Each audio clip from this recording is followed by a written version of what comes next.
Hello everyone, welcome to PW skills. तो आज के इस वीडियो में हम एक नया क्वेश्चन करने वाले हैं and that is about the finding of power of an element. अभी तक मुझे लगता है कि जितना भी रिकर्जन के बारे में हमने इस मॉड्यूल में पढ़ा वो सब चीज़ें क्लैरिटी आ गई होगी, राइट। और ये भी पता चल गया होगा कि रिकर्जन का मेजरली यूज क्यों है, किस तरह से है, क्या फंक्शंस हम किस तरह से कॉल कर रहे हैं, कैसे हम रिकर्सिव ट्री बना रहे हैं। आई होप बहुत हद तक क्लियर पिक्चर मिल गया होगा। आज एक और क्वेश्चन सॉल्व करते हैं ताकि हमारी जो क्लैरिटी है वो और ज्यादा अच्छे से हो जाए। और वो क्वेश्चन काफी सिंपल सा है, देखा जाए तो। करना क्या है आपको, majorly what you suppose to do is आपको पावर निकालना है, ठीक है। सपोज मान लेते हैं अगर मैं आपको दो नंबर्स देती हूँ, एक नंबर ए है और एक नंबर बी है। ए की वैल्यू सपोज 2 है और बी की वैल्यू सपोज मान लेती हूँ मैं 4 है, ठीक है। तो मैं क्या चाहती हूं कि आप मुझे a की पावर b का आउटपुट दे दो, मतलब कि आप मुझे 2 की पावर 4 का आउटपुट दे दो which is equal to 16। Make sense? तो ये जो है ये मेरा डिजायर्ड आउटपुट है विच इज 2 की power 4 which is equal to 16। अब क्वेश्चन ये आता है कि किस तरह से हम इस चीज को सॉल्व कर सकते हैं। निकालना तो सिंपल पावर ही है। तो बेसिकली अगर हम देखें तो a और b जो है वो यूजर एंटर करेगा input a and b. So what we supposed to do is we supposed to find out the power of an element. और यहां पे मैं दो चीजें इनपुट करवा रही हूं यूजर से जो कि a और b है। अब बहुत सिंपल सी बात है, अगर मैं बोलूं आपको 2 की पावर 4 निकालनी है तो क्या मैं कह सकती हूं कि 2 की पावर 4 क्या होगा? 2 इंटू 2 की पावर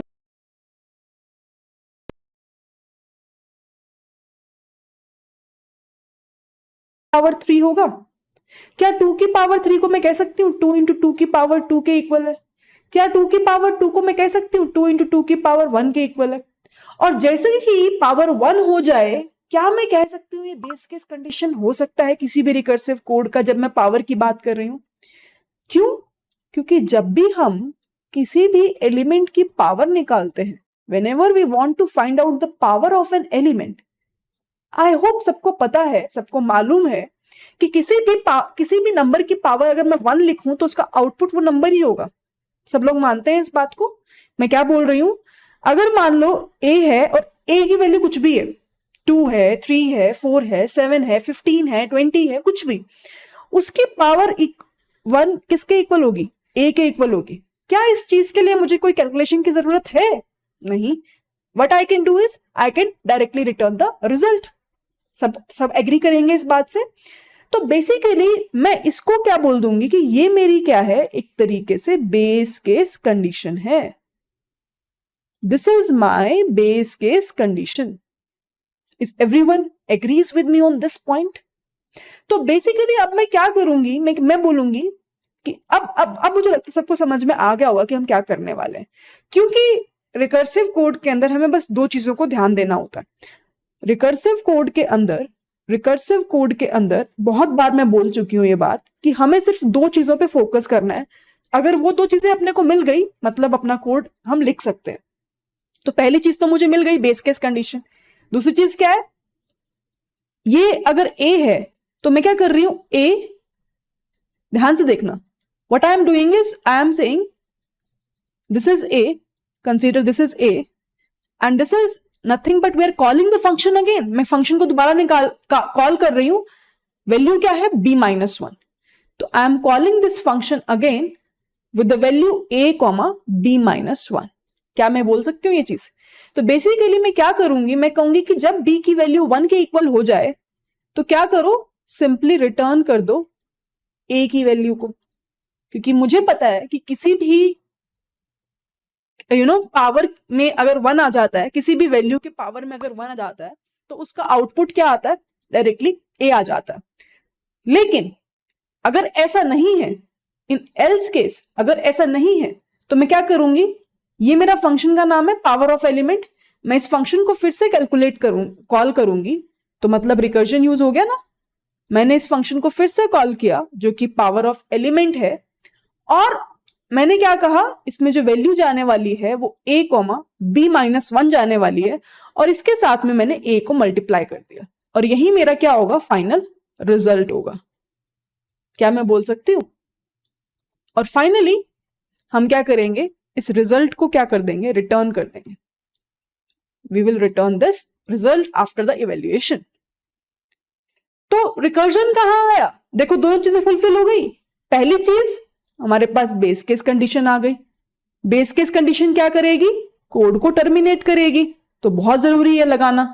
दूसरी चीज हमारे पास रिकर्सिव कॉल्स आ गए। दूसरी चीज क्या आ गए? रिकर्सिव कॉल्स आ गए और कोड हमारा सॉल्व हो जाएगा। तो अब होगा क्या कि 2 की पावर 1 तक ही जाएगा। तो बेसिकली अगर मैं बोलूं मुझे 2 की पावर 4 निकालना है, तो होगा क्या? सबसे पहले तो चेक करेगा बी, ये ए की वैल्यू अपनी 2 है इस केस में, और बी की वैल्यू क्या है? 4 है। तो ये चेक करेगा, क्योंकि बी की वैल्यू 1 के इक्वल नहीं है, तो what it will do, it will go to the else condition. Else condition में जाकर क्या रिटर्न कर देगा? 2 मल्टीप्लाइड विद, तो जब आप फंक्शन कॉल करोगे, फंक्शन सपोज है पावर ऑफ एलिमेंट, ठीक है, इसके अंदर आपने पास किया a की वैल्यू 2 और b की वैल्यू 4, तो इसने फिर से कॉल किया एल्स वाले हिस्से को और पास किया 2 मल्टीप्लाइड विद, अगेन फंक्शन का नाम फिर से रिकर्जन कॉल हुआ पावर ऑफ एलिमेंट, और वैल्यू क्या चली गई? 2, 4 - 1 विच इज इक्वल टू 3। फिर से क्योंकि b की वैल्यू 1 के इक्वल तो नहीं है, फिर से फंक्शन कॉल हुआ, वैल्यू क्या आएगी? 2 इंटू, फिर से फंक्शन कॉल हुआ power of element. I am just writing power now, मैं पावर ही लिख रही हूं, बहुत बड़ा वर्ड नहीं लिख रही। वैल्यू क्या आएगी? 2, 2, ठीक है। फिर से b की वैल्यू तो 1 के इक्वल नहीं है, तो फिर से क्या होगा? 2 मल्टीप्लाइड विद पावर ऑफ 2, 1।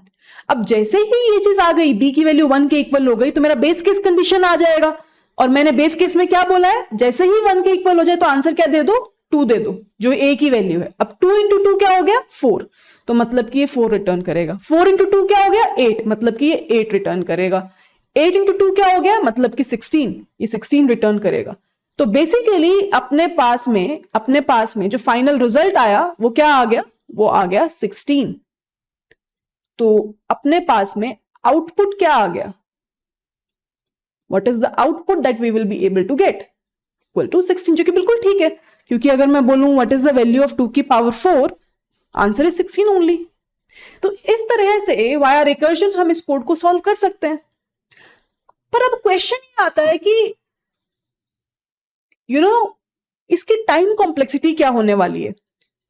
अगर आप देखो, जब मेरी b की वैल्यू 4 है तो मैं 4 बार फंक्शन कॉल कर रही हूं। सब लोग एग्री करेंगे इस बात से? 1, 2, 3, 4। अगर मेरी b की वैल्यू 10 होगी तो 10 बार ये चीज रिपीट होगी। 20 होगी तो 20 बार ये चीज रिपीट होने वाली है। 30 होगी तो 30 बार ये चीज रिपीट होने वाली है। मतलब कि डिपेंडेंसी किस पे है? b की वैल्यू पे है, और तब तक आइटरेशन चलता रहेगा जब तक कि वैल्यू 1 ना हो जाए। तो सिंपल सा पॉइंट ये है कि this is not a optimised approach, क्योंकि यहां पे जो मेरी टाइम कॉम्प्लेक्सिटी है ना, वो b पे डिपेंडेंट है। जो मेरी टाइम कॉम्प्लेक्सिटी है that is something equals to big O of b पे डिपेंडेंट है डायरेक्टली। b की वैल्यू बढ़ेगी, टाइम कॉम्प्लेक्सिटी बढ़ेगी। अब मुझे क्या करना है? मुझे समहाउ इसको रिड्यूस करना है। तो ये तो हो गई अप्रोच नंबर 1, जिसको मैं बोलूंगी कि ये अप्रोच जो है ना, जो अप्रोच 1 हमने पढ़ी, एक तरीके से बोल सकते हैं कि ब्रूट फोर्स अप्रोच है। कि मतलब तुम बता सकते हो सॉल्यूशन भी आ जाएगा, पर ये एक ऑप्टिमाइज अप्रोच नहीं होगी। मतलब कि इसकी टाइम कॉम्प्लेक्सिटी काफी ज्यादा है, बहुत ज्यादा टाइम कॉम्प्लेक्सिटी है। तो मैं क्या चाहती हूं, अब मुझे फोकस करना है इसकी ऑप्टिमाइज्ड अप्रोच पे, जिसको मैं बोलती हूं अप्रोच नंबर 2। अप्रोच नंबर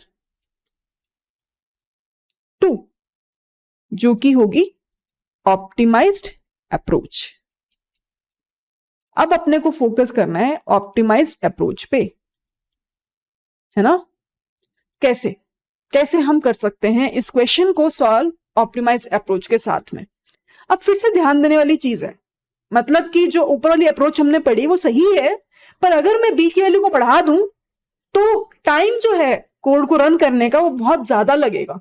क्योंकि फंक्शन कॉल्स बहुत ज्यादा होने वाले हैं और कॉन्सेप्ट तो वही रहने वाला है कि जब भी फंक्शन कॉल हो रहा है तो ऑब्वियसली सारे फंक्शन कॉल्स स्टोर होंगे एक स्टैक डेटा स्ट्रक्चर में। ये सब बातें मैं पहले भी बता चुकी हूं, है ना।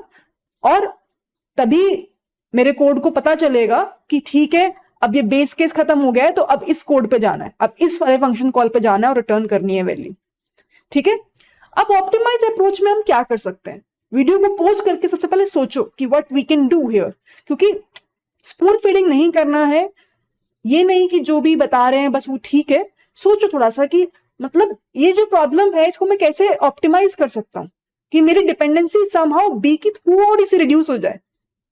तो मैं क्या करती हूँ, मैं एक बी की बड़ी वैल्यू लेके चलती हूँ। ठीक है, सपोज ए की वैल्यू 2 है और बी की वैल्यू क्या है, 16 है। ए की वैल्यू 2 है और बी की वैल्यू 16 है, या लेट्स एज्यूम बी की वैल्यू 64 है। बहुत बड़ी वैल्यू मैंने ले ली। इस केस में क्या होगा कि वो वाला अप्रोच काम नहीं करेगा, क्योंकि वो बहुत सारे फंक्शन कॉल्स क्रिएट हो जाएंगे जो कि बहुत सारा टाइम लगाने वाले हैं उस कोड को एग्जीक्यूट करने के लिए। तो क्या करूं क्या मैं ऐसे लिख सकती हूँ 2 की पावर 64 को 2 की पावर 32 इंटू 2 की पावर 32? क्या हम इस तरह से लिख सकते हैं? क्यों नहीं, राइट। तो मैं क्या करूंगी, मैं अपने कोड को स्प्लिट करते जाऊंगी दो दो हिस्सों में, by two by two by two, मतलब कि बी की वैल्यू को मैं by two by two by two करती जाऊंगी जब तक कि मैं बेस केस कंडीशन पे नहीं पहुंच जाती।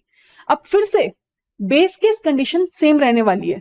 बेस केस कंडीशन क्या होने वाली है, वही जो हमने अभी अभी पढ़ी थी, और वो क्या थी कि जब n की वैल्यू 1 के इक्वल हो, तो n की मतलब b की वैल्यू, तो जब b की वैल्यू 1 के इक्वल हो तो उस पर्टिकुलर केस में सिंपली रिटर्न कर दो a को। यही तो बेस केस कंडीशन होगी इस केस में भी। पर डिफरेंस कहां आएगा, ध्यान से समझने की कोशिश करना। अगर समझ में आ गया तो it will be very much great for everyone. By the way, जो हम पढ़ रहे हैं ना अभी, ये एप्लीकेशन जो है ना, ये जो कॉन्सेप्ट मैं बता रही हूं, ये एप्लीकेशन है डिवाइड एंड कॉन्कर एल्गोरिथम का, जो कि हम आने वाले एल्गोरिथम्स में भी पढ़ेंगे। पर just to give you a gist, मैं यहां पे भी आपको बताना चाह रही हूं कि किस तरह से काम होता है। ठीक है, डिवाइड एंड कॉन्कर एल्गोरिथम्स। तो ध्यान से देखना अब कैसे होगा। मेरे पास 2 की पावर 64 है, राइट, मतलब कि a की वैल्यू 2 है, b की वैल्यू 64 है, तो मेरे पास 2 की पावर 64 है। मैं क्या करूंगी, इसको दो पार्ट्स में डिवाइड करूंगी। ये हो गया 2 की पावर 32 और ये हो गया 2 की पावर फिर से 32। अब फिर से मैं क्या करूंगी, 2 की पावर 32 को दो पार्ट्स में डिवाइड करूंगी। ये हो गया 2 की पावर 16, ये भी हो गया 2 की पावर 16। फिर से मैं क्या करूंगी, 2 की पावर 16 को दो पार्ट्स में डिवाइड करूंगी। 2 की पावर 8, 2 की पावर 8। 2 की पावर 8 को फिर से दो पार्ट्स में डिवाइड करते हैं। 2 की, और कब तक करना है, जब तक कि मेरी वैल्यू 1 के इक्वल ना आ जाए, क्योंकि वही तो बेस केस कंडीशन है। 2 की पावर 4, 2 की पावर 4, फिर से 2 की पावर 2, 2 की पावर 2, फिर से 2 की पावर 1, 2 की पावर 1। अब ये जो है ना, ये मेरा बेस केस कंडीशन है, क्योंकि b की वैल्यू मेरी 1 हो गई। जैसे ही 1 हो गई, मेरे को पता चल गया कि इसका आंसर क्या आने वाला है। इसका आंसर तो 2 ही आने वाला है, क्योंकि b की वैल्यू क्या है, 1 है। अब मैं यहां पे क्या कर रही हूं ना, एफिशिएंटली कोड को लिखने के लिए मैं सिर्फ लेफ्ट साइड को सॉल्व करूंगी, क्योंकि राइट साइड में अगर आप ऑब्जर्व करो, मतलब अगर मैं 2 की पावर 64 को 2 की पावर 32 और 2 की पावर 32 लिख रही हूं, तो मुझे एक बात बताओ सिंपल सी, अगर मैं 2 की पावर 32 को इवेल्युएट कर लूं, अगर मैं 2 की पावर 32 को इवेल्युएट कर लूं, क्या मैं वही सेम आंसर मल्टीप्लाई नहीं कर सकती?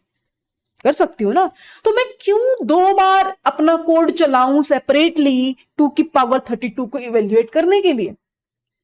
तो सिंपल सा लॉजिक ये है कि मैं एक बार लेफ्ट साइड की वैल्यू को इवेल्युएट करूंगी और जो वैल्यू आने वाली है ना, उसी सेम वैल्यू को दोबारा मल्टीप्लाई कर दूंगी to get the final answer. अगर आप देखो इस रिकर्सिव ट्री में, इसको मैं क्या बोलूंगी, this is nothing but is an recursive tree. तो मैं क्या कह रही हूं कि मैं इस रिकर्सिव ट्री में क्या करने वाली हूं, मैं इस रिकर्सिव ट्री के अंदर डेटा को, जो b की वैल्यू है, दो बार स्प्लिट करती जाऊंगी जब तक कि मैं बेस केस कंडीशन पे ना पहुंच जाऊं। और ये मेरी क्या है, एक बेस केस कंडीशन है ना। This is nothing but this is the base case condition. क्यों? क्योंकि मेरे पास यहाँ पे वैल्यू जो है बी की वो 1 है। अब मैं क्या बोल रही हूँ कि मुझे 2 की पावर 1 की वैल्यू पता चल गई ना 2 है, तो मैं क्या करूंगी, ऊपर वाले आंसर पे रिटर्न करने के लिए 2 को 2 से ही मल्टीप्लाई कर दूंगी, क्योंकि मुझे पता है राइट साइड में भी 2 ही है। तो मेरा आंसर क्या आ जाएगा 4। मैंने 2 को ही 2 से मल्टीप्लाई कर दिया और आंसर क्या आ गया 4। अब मैं क्या करूंगी, मुझे 2 की पावर 2 पता चल गई ना, तो राइट साइड में मैं निकालूंगी नहीं, ऊपर जाते हुए मैं 4 को ही 4 से मल्टीप्लाई कर दूंगी। आंसर क्या आ गया 16। ठीक है, अब फिर से ऊपर जाते हुए मैं क्या करूंगी, 16 को ही 16 से मल्टीप्लाई कर दूंगी। आंसर क्या आ गया 256। फिर से ऊपर जाते हुए मैं 256 को ही 256 से मल्टीप्लाई कर दूंगी, जो भी वैल्यू आएगी आप लोग देख लेना। फिर से ऊपर वाली वैल्यूज को अगर मैं यहां पे कैलकुलेटर ओपन करके देखूं तो 256 इंटू 256 वैल्यू क्या आ गई 65536। तो यहां पे अपने पास वैल्यू आ गई 65536। अब मैं क्या करूंगी, 65536 को फिर से मल्टीप्लाई करूंगी 65536 से। जो भी वैल्यू आएगी, अगर मैं इसको मल्टीप्लाई करती हूं 65536 से, तो वैल्यू क्या आती है 429। इसको मैं कॉपी करने की कोशिश कर लेती हूँ, बहुत बड़ी वैल्यू क्योंकि, और यहां पे मैं पेस्ट कर देती हूं। तो ये हमारा क्या हो गया, ये हमारा आंसर हो गया, जो कि 2 की पावर 64 वाला फंक्शन रिटर्न करेगा। ये हमारा क्या हो गया, फाइनल रिजल्ट हो गया। तो बेसिकली अपन ने क्या करा, अपन ने सिर्फ लेफ्ट साइड की वैल्यू निकाली और उस सेम वैल्यू को दोबारा मल्टीप्लाई कर दिया। राइट साइड को मैंने इवेल्युएट ही नहीं किया, क्योंकि मुझे पता है ना कि लेफ्ट साइड में जो वैल्यू आ रही है वही तो सेम वैल्यू राइट साइड में आ रही है। ये एफिशिएंट वाली चीज हो गई। ठीक है, अब आप लोग एक क्वेश्चन मुझसे पूछ सकते हो यहाँ पे कि ठीक है मैम, ये तो बात आपने सही बता दी, लेकिन आपने स्मार्टली जो नंबर लिया ना बी का, वो लिया इवन। अब इवन में तो डिवीजन सही से हो जाएगा, लेकिन पावर में तो ओड भी हो सकता है ना। अगर मान लो मेरे पास ए की वैल्यू तो 2 है लेकिन बी की वैल्यू 65 है, तब क्या करोगे आप? मैं बोलती हूं क्या मुश्किल है। अब आपको पता है कि 2 की पावर 65 आपको निकालना है, तो क्या इसको मैं 2 मल्टीप्लाई बाई 2 की पावर 64 नहीं लिख सकती? क्या लिख सकती हूं। तो मतलब मेरे कहने का ये है कि जो अप्रोच मैंने बताई ना, वो दोनों के लिए एप्लीकेबल है, चाहे बी की वैल्यू इवन है चाहे ओड है। फर्क बस इतना सा है कि जैसे ही बी की वैल्यू ओड होगी तो आपको रिटर्न क्या करना है, रिटर्न क्या करना है, ए मल्टीप्लाइड विद जो भी आपका फाइनल आंसर आने वाला है, जो भी आपका फाइनल रिजल्ट आने वाला है ना, उसको रिटर्न करना है आपको, लेकिन ए के साथ मल्टीप्लाई करके। किस केस में? If the value of B modulo 2 is not equal to 0। यही कंडीशन होती है ना ओड नंबर की, कि 2 से डिवाइड नहीं हो रहा है, तो उस केस में आपको रिटर्न क्या करना है, आपको ये रिटर्न करना है, instead of returning the direct answer A को मल्टीप्लाई कर देना। यही तो फर्क होगा, और क्या फर्क है, बाकी सब तो सेम ही रहने वाला है। तो इस तरह से हम इस पर्टिकुलर अप्रोच के थ्रू ऑप्टिमाइज कर सकते हैं। अब आप बोलोगे ऑप्टिमाइज कैसे हो गया, क्या इसकी टाइम कॉम्प्लेक्सिटी कम है? पता करते हैं, पता करें। तो बेसिकली एक बार के लिए मैं सूडो कोड लिख देती हूं। हम यहाँ पे क्या करने वाले हैं, मैं लिख देती हूं जो मैंने अभी ऊपर बताया। मैं कह रही हूं मेरे पास एक फंक्शन है पावर ऑफ एलिमेंट का, ठीक है, ये मेरे पास फंक्शन है, उसके अंदर मेरे पास 2 वैल्यूज जा रही हैं ए और बी। मैं कह रही हूं कि अगर बी की वैल्यू 1 के इक्वल आती है तो सिंपली क्या करना है, आपको रिटर्न करना है ए को। अगर बी की वैल्यू 1 के इक्वल आती है तो उस केस में डायरेक्टली ए को रिटर्न कर दो। अगर मान लो ऐसा नहीं होता तो आपको क्या करना है, आपको रिजल्ट तो इवेल्युएट करना ही पड़ेगा। क्या करोगे, इसको निकालो, पावर ऑफ एलिमेंट फंक्शन को डालो, रिकर्सिव कॉल कर दिया, लेकिन इसके अंदर आपको क्या डालना है, A comma B by 2, A comma B by 2, क्योंकि हम डिवाइड करते जा रहे हैं बी की वैल्यू को बाई 2 बाई 2 बाई 2 बाई 2। और आपका जो फाइनल रिजल्ट होगा ना, आपका जो फाइनल रिजल्ट होगा वो क्या होने वाला है, इसी जो सेम रिजल्ट जो आपने निकाला है उसको 2 बार मल्टीप्लाई करोगे तो फाइनल रिजल्ट आ जाएगा, जो कि होगा रिजल्ट इनटू रिजल्ट। तो हो गया फाइनल रिजल्ट, अपने पास फाइनल रिजल्ट आ गया। अब ये करते ही डायरेक्टली हम क्या कर सकते हैं, हम चेक कर सकते हैं कि क्या बी की वैल्यू जो है वो इवन है। अगर तो इवन है तो हम डायरेक्टली रिटर्न कर देंगे फाइनल रिजल्ट को। अगर तो इवन है तो डायरेक्टली रिजल्ट को प्रिंट करवा देंगे, और अगर ऐसा नहीं है तो एल्स केस में हम क्या करेंगे, हम रिटर्न कर देंगे फाइनल रिजल्ट को किसके साथ में मल्टीप्लाई कर देंगे, ए के साथ में। ठीक है, ए के साथ में हमने इसको मल्टीप्लाई कर देना। Make sense? यही मैंने बताया। अब बात करते हैं इसकी टाइम कॉम्प्लेक्सिटी के बारे में। ठीक है, देखो 2 चीजें कंप्लीटली हो गई है यहां पे भी। अगर आप ऑब्जर्व करो ध्यान से तो पहली चीज हुई अपनी बेस केस कंडीशन। पहली चीज क्या हुई कि बेस केस कंडीशन क्या है, और दूसरी चीज क्या हुई, दूसरी चीज क्या हुई, रिकर्सिव कॉल्स क्या है, रिकर्सिव कॉल्स क्या है। हो गया। अब कोशिश करते हैं इसका रिकरेंस रिलेशन क्रिएट करने की। तो क्या हो रहा है, बेस केस कंडीशन के अंदर अगर मैं पूछूं कि टाइम कॉम्प्लेक्सिटी क्या होगी तो क्या बोलोगे आप लोग, कांस्टेंट। क्या मैं कह सकती हूं कि बेस केस कंडीशन में जो टाइम कॉम्प्लेक्सिटी होगी वो बिग ऑफ 1 होने वाली है, जो कि मैं बोल सकती हूं कि कांस्टेंट है। ऐसे ही अगर मैं बोलूं एल्स वाले केस में क्या होने वाला है, क्योंकि यहां पे अगर मान लेते हैं पावर ऑफ एलिमेंट की time complexity T of n है, तो यहां पे आप क्या कर रहे हो, यहां पे आप टी ऑफ एन बाय 2 पे जा रहे हो, है ना। और इसके अलावा जो नीचे वाला तुम काम कर रहे हो एक कांस्टेंट टास्क ही है, क्योंकि यहां पे कुछ ऐसा हाईफाई टास्क तो हो नहीं रहा। तो बेसिकली मैं क्या बोल रही हूं, मैं ये बोल रही हूं इन अ वे कि जब n की वैल्यू इक्वल टू 1 थी, इक्वल टू 1 थी, तो हमारा जो टास्क था वो कांस्टेंट था। जब n की वैल्यू 1 से बड़ी हो गई उस केस में हमारी वैल्यू जो है रिकरेंस रिलेशन की वो क्या हो गई, T of n by 2 plus 1। क्या मैं कह सकती हूं ये हमारा रिकरेंस रिलेशन होगा। इस तरह से रिकरेंस रिलेशन को जनरेट किया जाता है। जो टर्म रिपीट हो रही है that is T N by 2, क्योंकि मैं एन बाय टू मतलब कि एन की जगह तुम बी भी बोल सकते हो अगर कंफ्यूज नहीं होना है तो, बी बाय 2 मतलब कि मैं बी को बार बार बाय टू करी जा रही हूं, है ना, जब तक कि मैं बेस केस पे ना पहुंच जाऊं।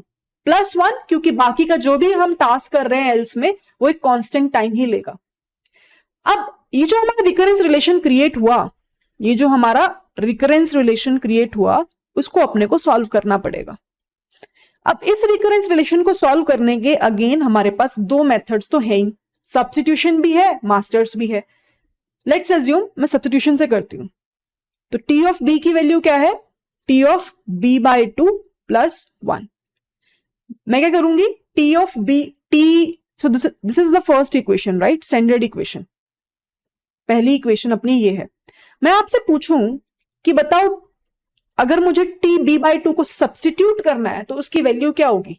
तो आपको क्या करना है, ऊपर वाली इक्वेशन में जहां जहां बी दे रखा है उसकी जगह बी बाय 2 तो लिखना है। तो बेसिकली क्या मैं कह सकती हूँ इसकी वैल्यू होगी बी बाय 2 की पावर 2 प्लस 1। तो अगर मैं ऊपर वाले स्टेटमेंट इक्वेशन में टी ऑफ बी बाय 2 की वैल्यू को रिप्लेस कर दूं तो मेरे पास ऊपर वाली इक्वेशन क्या आ जाएगी, T of B equal to T of B by 2 की पावर 2 प्लस 1 क्या हो जाएगा, प्लस 2 हो जाएगा, राइट। तो ये अपने पास इन अ वे क्या हो गई, सेकेंड इक्वेशन हो गई, सेकेंड इक्वेशन हो गई। थर्ड इक्वेशन क्या होगी, टी ऑफ बी बाय 2 की पावर 2 को सब्स्टिट्यूट करना है फिर से। तो अगर मैं फिर से सब्स्टिट्यूट करूं तो मेरे पास वैल्यू क्या आ जाएगी, टी ऑफ बी बाय 2 की पावर 3 प्लस कांस्टेंट टास्क। तो फिर से अगर मैं सब्स्टिट्यूट कर देती हूं ऊपर वाली इक्वेशन में तो मेरे पास इक्वेशन में वैल्यू क्या आ जाएगी, टी ऑफ बी बाय 2 की पावर 3 प्लस 3। ये अपने पास क्या आ गई, थर्ड इक्वेशन आ गई। This is the third equation that we have and so on. यही सेम टास्क मैं k टाइम्स कर सकती हूं, राइट? तो जब मैंने पहली बार इक्वेशन देखी तो मेरे पास 2 में पावर 1 थी और 1 ही एडेड था। जब दूसरी बार इक्वेशन आई, दूसरी बार सब्स्टिट्यूट करके, तो पावर में 2 था और यहां पे भी 2 था। तीसरी बार क्या हुआ, पावर में 3 आया और यहां पे भी 3 आया। तो अगर मैं ये टास्क के टाइम्स कर रही हूं तो मेरे पास आंसर क्या आएगा? सबको समझ में आ गया होगा आई थिंक। क्या आने वाला है? टी ऑफ बी बाय 2 की पावर k प्लस के। ऊपर वाली इक्वेशन को रेफर करते हुए ही मैंने एक तरीके से डिजाइन कर ली अपनी एक इक्वेशन। क्या सब लोग एग्री करेंगे इस इक्वेशन से? कैसे आई? ऊपर वाले इक्वेशन को रेफर करो। पहली इक्वेशन क्या थी, सेकेंड टाइम इक्वेशन क्या बनी, थर्ड टाइम इक्वेशन क्या बनी? तो ऑब्वियसली के टाइम्स इक्वेशन यही बनने वाली है डेफिनेटली। अब अपने को चाहिए क्या? अपने को चाहिए कि ये जो टी के साथ वाली वैल्यू है ना वो किस तरह से 1 हो जाए, क्योंकि मुझे पता है T of 1 base case condition में वैल्यू 1 आती है। ऊपर वाले रिकरेंस रिलेशन से मुझे पता है कि जब n की वैल्यू 1 होगी ना, n की जगह यहां पे मैं फिर से b लिख देती हूं कि जब b की वैल्यू 1 होगी ना तो आंसर 1 आने वाला है। आंसर क्या आने वाला है? 1 आने वाला है।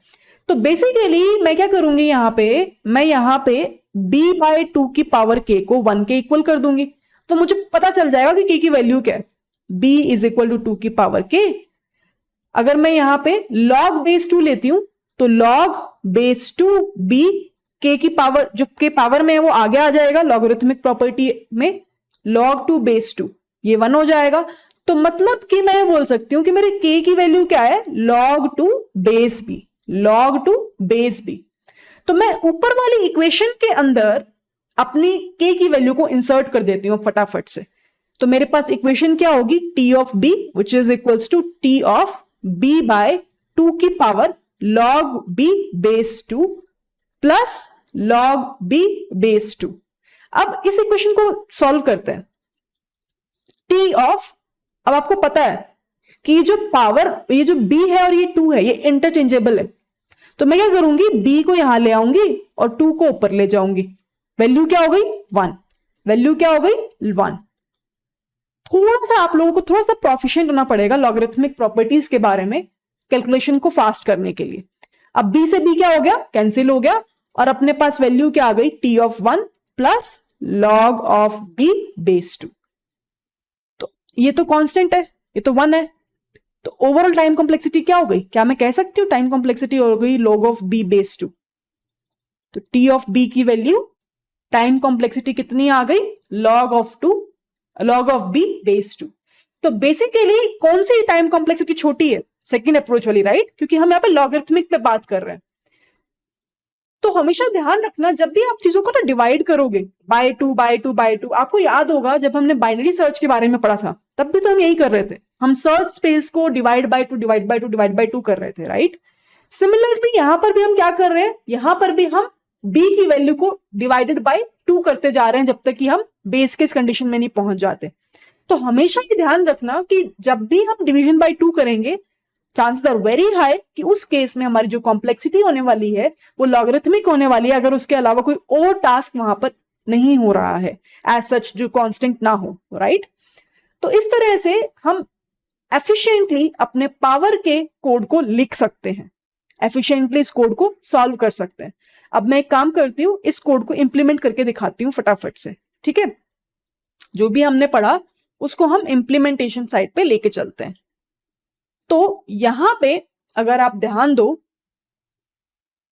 तो यहां पे क्या होगा? बेसिकली अपने को सबसे पहले तो यहां पे क्या करना है, ये मेन फंक्शन मैंने क्लास बना रखी है पावर ऑफ एलिमेंट की। यूजर से इनपुट करवाना पड़ेगा a की वैल्यू भी और b की वैल्यू भी, और उसके लिए स्कैनर क्लास चाहिए होगी। तो scanner sc which is equals to new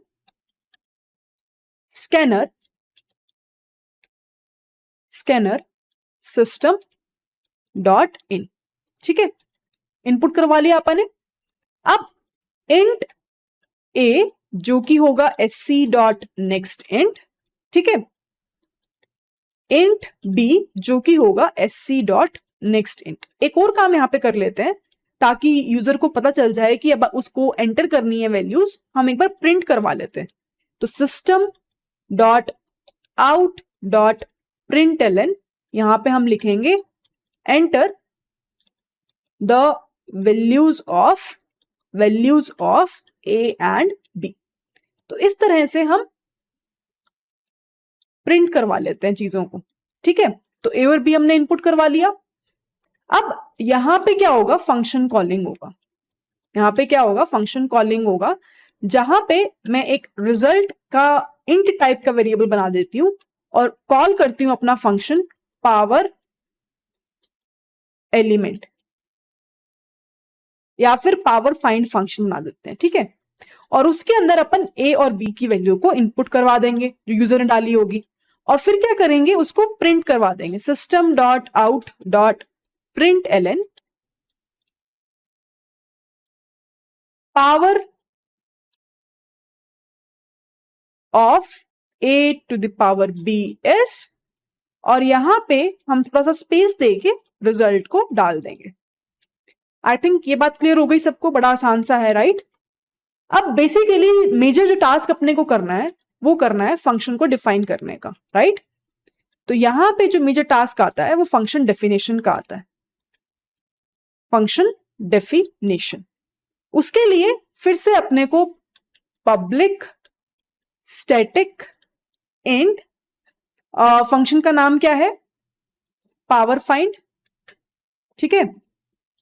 और यहां पे हम लेके जा रहे हैं ए को भी और बी को भी जो कि यूजर ने एंटर किया। अब हम क्या कर रहे हैं, हम यहां पे बेस केस कंडीशन लिखेंगे। सबसे पहले तो अपने पास बेस केस कंडीशन अपने को पता होनी चाहिए। बेस केस कंडीशन क्या है कि अगर तो बी की वैल्यू इक्वल टू 1 हो जाती है तो डायरेक्टली उस केस में तुम्हें रिटर्न करना है ए। लेकिन अगर ऐसा नहीं होता तो बात आती है रिकर्सिव फंक्शन कॉल्स की, है ना, रिकर्सिव फंक्शन कॉल्स की। तो उस केस में हम क्या करेंगे, सबसे पहले हम मिड निकाल लेंगे। सबसे पहले हम मिड निकाल लेंगे। तो हम क्या करते हैं, एक मिड वेरिएबल ले लेते हैं जिसकी वैल्यू 0 से इनिशियलाइज कर लेते हैं, एक रिजल्ट ले लेते हैं जिसकी वैल्यू 0 से इनिशियलाइज कर लेते हैं, और एक फाइनल रिजल्ट ले लेते हैं जिसकी वैल्यू 0 से इनिशियलाइज हो जाएगी, ठीक है। अब मैं क्या कह रही हूं, मैं मिड निकाल रही हूं जिसकी वैल्यू है b/2, और मैं क्या करूंगी, रिजल्ट में फंक्शन कॉल करूंगी जो कि होगा पावर फाइंड का, और उसके अंदर a डालूंगी और वैल्यू डालूंगी b/2 की, मींस मिड की, ठीक है। और फाइनल रिजल्ट मेरा रिजल्ट नहीं होगा, फाइनल रिजल्ट मेरा क्या होगा, वो होगा रिजल्ट इनटू रिजल्ट, ठीक है। अब मैं क्या चेक करूंगी, मैं सिंपल एक चीज चेक करने वाली हूं कि क्या b मॉडुलो 2 इक्वल टू 0 है। अगर ऐसा है तो मैं रिटर्न कर दूंगी फाइनल रिजल्ट को, सिंपल है ना। लेकिन मान लो ऐसा नहीं है, मतलब कि वो ओड है, तो उस केस में हमें क्या रिटर्न करना होगा, हमें रिटर्न करना होगा a into the final result. मैंने अभी भी समझाया ऐसा क्यों है ना। And the task is done. अब एक बार करके देखते हैं आउटपुट आता है कि नहीं आता है। 2 4 पावर क्या आ गई, 16। अब फिर से मैं रन करती हूं और यहां पे मैं लिखती हूं 2 10 पावर क्या आ गई, 1024, जो कि बिल्कुल ठीक है। अब एक प्रॉब्लम है इस कोड में, मैं आपको असाइनमेंट देके जा रही हूं क्योंकि हम वीडियो अब इसके बाद खत्म करने वाले हैं। वो प्रॉब्लम क्या है, एक चीज एक और शो करती है, एक और डेमो, बहुत आसान है। देखते हैं कौन मुझे बता पाएगा कि इसको कैसे रिजॉल्व करोगे। मैं लिखती हूँ 2 और मैं लिखती हूँ 32, ठीक है। आंसर आ गया 0। क्यों आया, क्योंकि कहीं ना कहीं 2 की पावर 32 को वो ले नहीं पाया, क्योंकि आउटपुट बहुत बड़ा था। अभी हमने कैलकुलेट किया 65536 नंबर था, है ना, मुझे याद है। तो उस चीज को कैसे सॉल्व करूं मैं, क्या करना पड़ेगा, सोचो। और ये कोडिंग फाइल मैं आपको शेयर करूंगी, इसी कोड के अंदर उस चीज को रेक्टिफाई करो। You have to change somehow the data type. तो देखो इंट की लिमिट कितनी होती है, क्या रीजन है, और क्या कन्वर्ट करना चाहिए, so that we will be able to get the answer of 2 की पावर 32, 2 की पावर 64 as well, ठीक है। ये असाइनमेंट प्रॉब्लम आप लोगों के लिए है, करके देखना और मुझे बताना लाइव सेशन में कि कैसे रिजॉल्व किया आप लोगों ने? I will be very curious to know that as well. With this bye bye everyone. I hope आप लोगों को इस सेशन जो है अच्छे से समझ में आ गया होगा. फिर भी अगर कुछ डाउट होता है तो मुझे जरूर बताना. I will for sure try to resolve all your doubts. With this, bye bye, happy learning to all, and I'll see you all in my next video.